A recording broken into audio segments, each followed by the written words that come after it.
Assalamualaikum dan salam sejahtera. Saya Cikgu Mazni binti Muarat daripada SMK Bandar Baru Darul Aman. Pada hari ini, kita akan mempelajari satu lagi tajuk penting dalam matematik tingkatan 3 iaitu locus. Standard kandungan 8.1 locus, standard pembelajaran, murid dapat mengenal locus dalam situasi kehidupan sebenar dan seterusnya menerangkan maksud locus. Mari kita lihat apakah definisi locus. Locus ialah satu surihan atau lintasan oleh satu set titik dalam satu satah atau ruang tiga dimensi yang memenuhi syarat-syarat tertentu. Apakah maksud surihan atau lintasan? Mari kita lihat. Surihan atau lintasan adalah jejak atau laluan yang dilalui oleh satu titik yang bergerak mengikut suatu peraturan. Titik tersebut akan membentuk satu bentuk geometri seperti garis lurus, bulatan dan parabola bergantung pada syarat yang diberikan. Mari kita mengenal locus dalam kehidupan seharian. Dah sedia murid-murid? Jom. Situasi A. Pergerakan titik merah pada tayar motosikal apabila motosikal bergerak. Dalam kes ini, titik merah akan bergerak dari atas ke hadapan, turun ke bawah, menyentuh jalan raya ke belakang dan akhirnya kembali semula ke atas. Locus pergerakan titik merah ialah berbentuk bulatan. Dalam situasi B, pergerakan bola yang dijaringkan. Dalam kes ini, bola dilepaskan dari tangan pemain. Bola naik ke atas menuju titik tertinggi gerakan. Selepas mencapai titik tertinggi, bola akan mula menurun dan masuk ke dalam gelung jaring. Locus pergerakan bola ialah berbentuk lengkungan. Dalam situasi C, pergerakan buah durian yang gugur dari dahannya. Kita faham, buah tidak melantun atau melayang ke sisi. Ia terus gugur secara menegak ke bawah. Locus pergerakan buah ialah garis lurus menegak dari dahan ke tanah.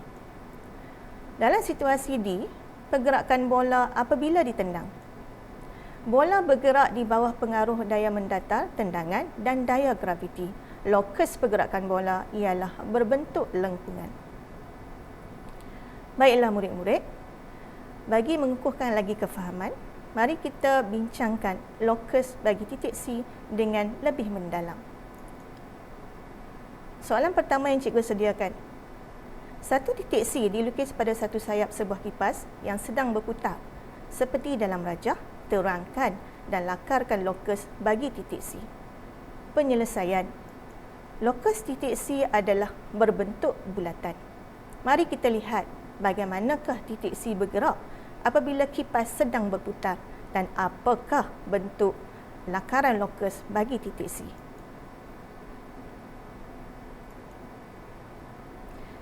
Soalan berikutnya, soalan yang kedua.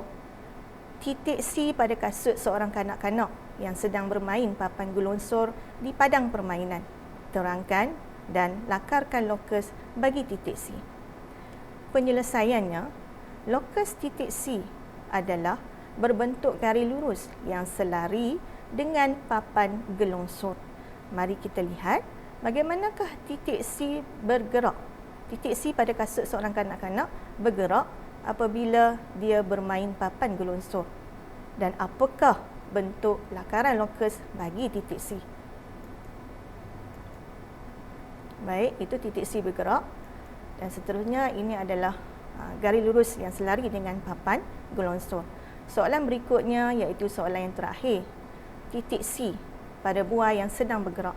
Terangkan dan lakarkan locus bagi titik C. Penyelesaiannya, locus titik C adalah berbentuk lengkungan. Mari kita lihat bagaimanakah locus titik C pada buah yang sedang bergerak akan bergerak dan apakah bentuk locus bagi titik C.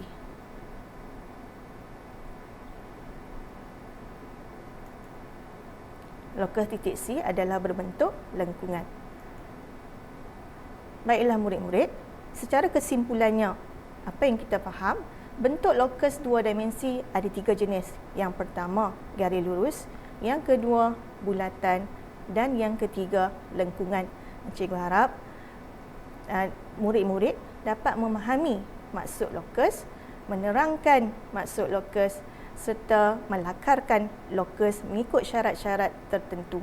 Sekian, terima kasih.